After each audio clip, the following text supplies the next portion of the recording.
ये जो 90% लोग मोबाइल पे अपना टाइम बर्बाद करते हैं, ये कौन है? मिडिल क्लास हैं। ये ईएमआई पे एप्पल चलाने वाले लोग कौन है? मिडिल क्लास वाले हैं, जिनके घर में एप्पल नहीं आता खाने को, लेकिन एप्पल चलाएंगे साहब। वो घर में रोज एप्पल नहीं आता साहब, लेकिन मोबाइल एप्पल का चलाएगा, ईएमआई पे चला रहा है वो नालायक। रीजन क्या है आप समझिए, और टाइम बर्बाद कर रहा है। रीजन है उसको अभी तक दुख का एहसास ही नहीं है। आपकी जिंदगी किसी प्लान से नहीं बदलती साहब, आपकी जिंदगी उस दिन बदलती है जिस दिन आपको अपने जीवन का दुख पता चलता है कि मेरे को दुख है कि नहीं। रियलाइज करते हैं आप लोग, जब आपको लगता है कि मैं जहां हूं इसके लायक नहीं हूं, मैं इससे बड़ा आदमी हूं, मेरे को ये जिंदगी चाहिए नहीं, मैं ये घर डिजर्व नहीं करता, मेरे माँ बाप ऐसे रहेंगे, ये चलेगा नहीं, मैं इधर आया उस खानदान में, मैं कुछ बदलूंगा इधर। और जिसको दुखी नहीं है, जो बड़ा खुश है, इतना बड़ा घर मिल गया, उसी में खुश है। हमने मेहनत की साहब, कमाल की मेहनत की, ये तो हम कह सकते हैं, हमें फक्र है अपनी मेहनत, हम कमाल की मेहनत करने वाले लोग हैं। आज भी आप सब कुछ छीन लीजिए, हमें कोई गम नहीं है, फिर से मेहनत कर लेंगे, फिर से उठ जाएंगे, फिर से जीरो से हो जाएंगे। हमें इतना विश्वास है अपने ऊपर, इतना विश्वास है। जो मेहनत करके खड़ा होता है ना साहब, जो मेहनत करके बुलंदियों पे पहुंचता है ना साहब, उसको गिरने का भी कोई डर नहीं होता। वो जानता है गिरूंगा फिर उठूंगा, गिरूंगा फिर उठूंगा। राइट। मुझे बोलना था साहब, मुझे एक बात समझ में आ गई थी। सर ने कहा था कि जिंदगी में जो कुछ भी पाना चाहते हो पहले देखो कि तुम्हें मिल गया है। और यही मोइनुल स्टेडियम पटना के अंदर मई और जून का टाइम, जुलाई का टाइम, कुत्ता भी नहीं होता था, और मैं जाकर वहां बोलता था, ladies and gentlemen, hi this is Sashish Kumar Tiwari, इसमें उधर से कोई उसको लगता पगला गया क्या, ना लेडीज ना gentleman. 2010 I was in Nasik, Maharashtra on the stage of facing 30 and 40,000 people, right?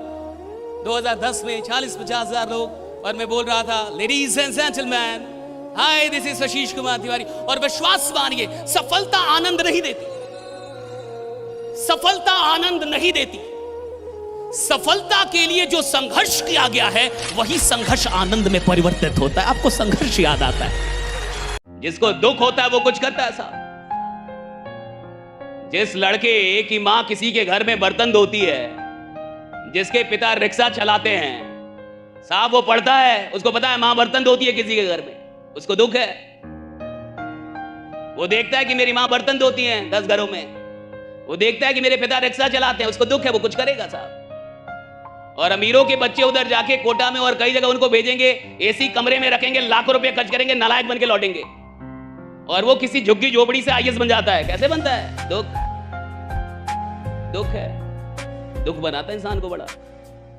अगर आपकी जिंदगी में कोई दुख ही नहीं है तो आप महान बनने के लायक ही नहीं है। सारी महानता की जड़ें दुख में है कि कुछ लोगों को दुख था अपने जीवन से, व्यवस्था से, दुनिया से, उन्होंने दुनिया बदली।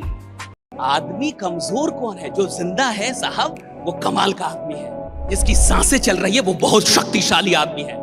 कोई भी इंसान जो जिंदा है उसको हल्के में नहीं ले सकते आप, वो पूरा खेल पलट सकता है। कोई भी आदमी जो जिंदा है, लोग मुझसे पूछते हैं कि बड़ा बनने की क्वालिफिकेशन क्या है, मैं कहा जिंदा। आप जिंदा है ये काफी है कि आप बड़ा बन सकते हैं। आप जिंदा है ये काफी है कि आप कोई भी क्रांति पैदा कर सकते हैं। आप जिंदा है ये काफी है कि आप कुछ भी कर सकते हैं। एक जिंदा आदमी काफी है कुछ भी करने के लिए।